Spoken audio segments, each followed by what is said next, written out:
communicate with someone when you can't understand or hear them, especially since we're such a vocally reliant species.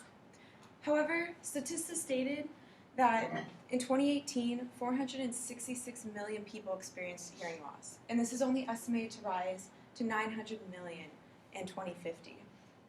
There are 300 million people in the United States, so you have 3 United States worth of people who cannot hear or speak with you. So how do you communicate? Well, American Sign Language is quickly becoming more interesting in schools and other topics. And today I want to talk a bit about the background of ASL and maybe a few signs so you can better communicate with people who deserve to be heard. To begin, a little bit of background. So ASL is considered its own language. This is stated by the National Institute on Deafness and Other Communication Disorders, which is a national government agency. It's considered as if you would think of Spanish or even English. It has its own grammar, word order, and accompanying customs. For example, when we ask a question when we're speaking, we tend to tilt our voice a bit, whereas in sign language, you might raise an eyebrow or use your facial expressions a bit more. Or it can be individual, like in accents, like a southern accent in America, or you have a bit of slang, colloquial slang. Like, this is an E in the sign language alphabet.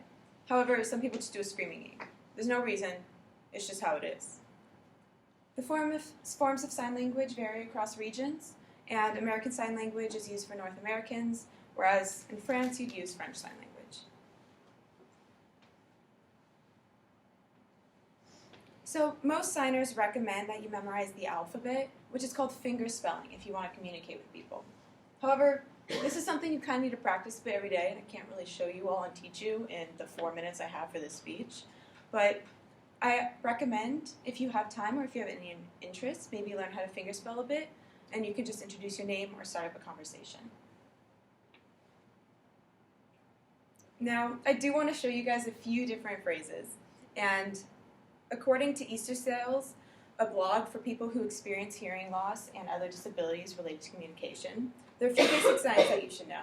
The first one is hello. So what you do, and you guys are going to mimic me because I know it's 7 a.m., but we're going to do this. You bring out your hand flat like this, and then all your fingers are touching. And like as if you were saluting someone, you bring it to the side of your head, and you tap out. That's it. It's pretty simple. The next one is thank you. So what you do is same hand motion. You bring it to your chin, and you tap out again, almost as if you're blowing out your thanks. It also might be helpful to say the word thank you as you do it, because a lot of signers also know how to read lips, and maybe if you mess up your signs, they still know what you're doing. I chose these two to teach you because they are polite cues, and you never know if you need to just do it and make someone's day, or if it's something a little bit more mundane. So, as a last word, practice these signs, maybe learn a few more if they interest you.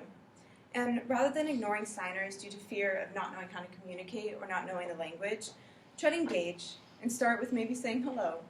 And then get some paper or pen, or your phone because it's the digital age, and continue a conversation that you might have never have started. These people are more than just their disability, so let's try to meet them. Thank you for listening.